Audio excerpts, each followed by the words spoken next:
As we discussed that financial market consists of two units. One is the money market and the second one is the capital market. We have already covered money market, now we will be covering the capital market, right? So what capital market is? Capital market is a network of all organizations, institutions and instruments which helps in providing medium and long term funds. Fine. A company requires, or any industry requires long term funds for investing in real assets, right, for the capital formation purpose. So for fulfilling these needs for long term funds, capital market helps organizations, institutions and the banks. Capital market basically it satisfies long term needs of the government and industrial sector. Fine. Second, capital market helps in raising and investing long term funds, right, in form of debt and equity. Fine. Third, it says that the instruments which are generally used in capital market are equity shares, preference shares, debentures, bonds and public deposits. So these are the instruments which are used in the capital market for raising long term or the medium term funds by organizations, means the companies, institutions or government, right? There are some features, salient features of a capital market we will be covering there. The first feature says that it links between savers and borrowers. Capital market is actually a link between the savers and borrowers. We discussed in the previous class as well that the savers, they are called the surplus units. They have the surplus fund in their hands, right? And capital market helps these savers to invest their fund in most productive uses, right?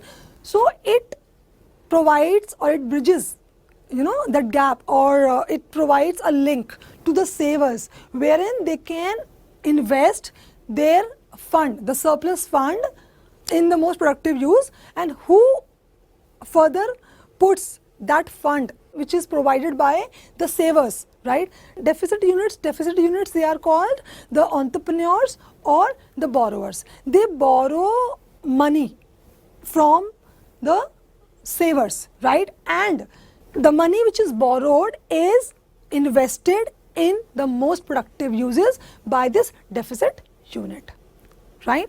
Second is it functions through intermediaries. Capital market, it functions through intermediaries or the middlemen, right? There are several intermediaries which are there, which deals in the capital market, and they are the brokers, they are the underwriters and they are the depositors. Now what is the need of these intermediaries? Intermediaries, they are there to make more smoother and efficient. Fine. Intermediaries are there and they help smooth functioning of the capital market. Third one is it works under the SEBI. Now as capital market is it operates freely, but it has to follow certain rules and regulations, the guidelines which are given by the SEBI, Securities Exchange Bank of India. So it operates under the guidelines issued by SEBI, Securities Exchange Board of India. It operates, it regulates the functioning of securities market. Fine. So it basically provides, SEBI provides guidelines for both primary as well as the secondary market. Fourth feature says that it acts as a economic barometer, right? It acts as a economic barometer. As we discussed in the first feature, that it links the surplus unit with the deficit unit. Deficit units, they have ideas, but they don't have that much money, right? They have deficient funds, so they get fund from the surplus unit and they put those borrowed fund into more productive uses, right? So how this process is being carried on? Surplus unit, they have funds. Now these funds, with the help of capital market, they are transferred to the borrowers or the deficit units. Deficit units, what do? They put these funds to the best investment opportunities. Fine. and they make the fund to be utilized in a most productive and optimum way. Fine. If by doing so, what do? They buy real assets, or they make further investment in some productive or lucrative investment opportunities. And when they buy real assets, when they make value of the money, it leads to the capital formation.